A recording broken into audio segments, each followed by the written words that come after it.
So, diving right in. So Paul writes to the Thessalonian church who were surrounded by the same confusion, and he calls them to live in a way that pleases God. God calls us to something more profound, and this is who you are becoming in the long haul, not just labels for what people had. And so let's look at verses 1 and 2, okay? So it says, we instructed you how to live in order to please God. Now we urge you to do this more and more. Paul is saying the goal of your life and your love life is to please God. Everything comes back to that one question. Am I pleasing God in how I live and love? And our call is to grow in more and more in Jesus. So next here, let's look at verses 3 to 6. This is a long one.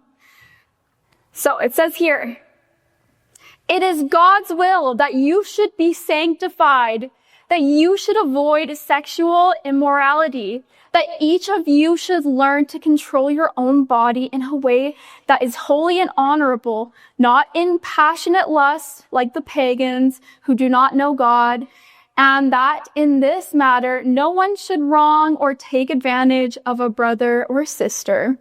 The Lord will punish all those who commit such sins, as we told you and warned you before. So, that might sound heavy, but I want to tell you guys the heart of this. God's will isn't to kill your joy. It's to form your holiness, to teach you to love and to honor and self-control. Here's what Paul means by sexual immorality, okay? It essentially just means this: sex outside of marriage in any sort of context.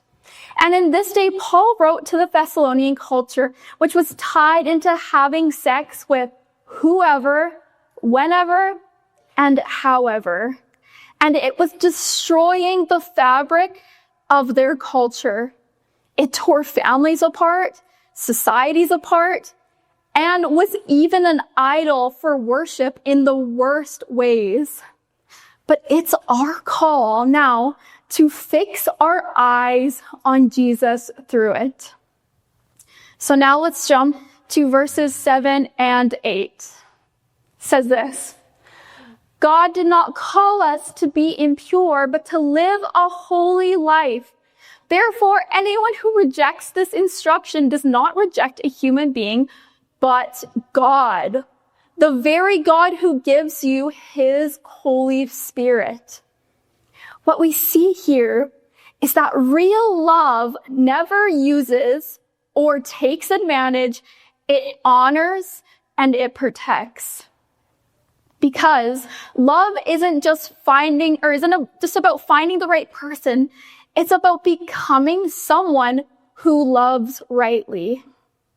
When we have God and we live into following him, we find belonging, meaning, and purpose.